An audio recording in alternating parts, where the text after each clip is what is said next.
காளான் வளர்ப்பு செய்து பயனடைந்த சேலம் மாவட்டம் ஆத்தூர் தாலுகா பாப்பநாயக்கன்பட்டி கிராம வேளாண்மையாளர் எஸ் கஸ்தூரி அவர்கள் தரும் யோசனைகள்.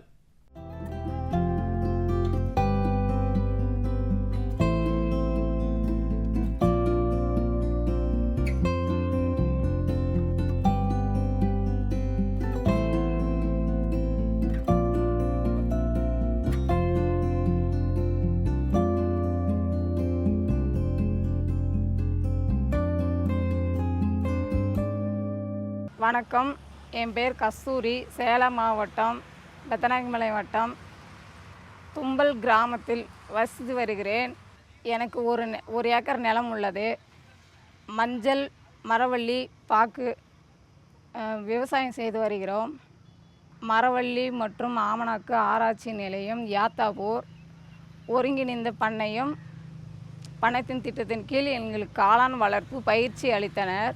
இந்த காளான் வளர்ப்பு பயிற்சி அளித்ததுக்கு எங்களுக்கு காளான் உற்பத்தி செய்கிறதுக்காக பில்லு எப்படி ஊற வைக்கணும், அது என்ன செய்முறை செய்யணும்னு சொல்லி கொடுத்தாங்க.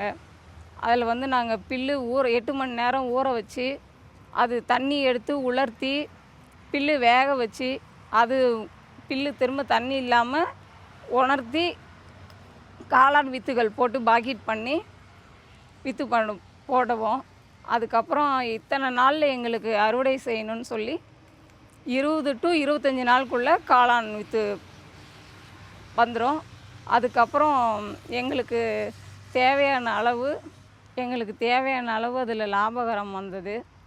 காளான் 200 கிராம் பாக்கெட் பண்ணி நாங்கள் உள்ளூருக்குள்ளே சேல்ஸ் பண்ணிவிடுவோம். ஒரு பாக்கெட் 200 கிராம் பாக்கெட் 40 ரூபாய். ஒரு நாளைக்கு 2 கிலோ அறுவடை செய்வோம். வருடத்துக்கு இந்த மாதத்துக்கு 12,000 கிடைக்கும். ஊறுகாய் தொக்கு பண்ணுற மாதிரி பவுடர், காளான் வித்தலில் பவுட்ரு இதெல்லாம் பண்ணுற மாதிரி ஏற்பாடு பண்ணியிருக்கோம்.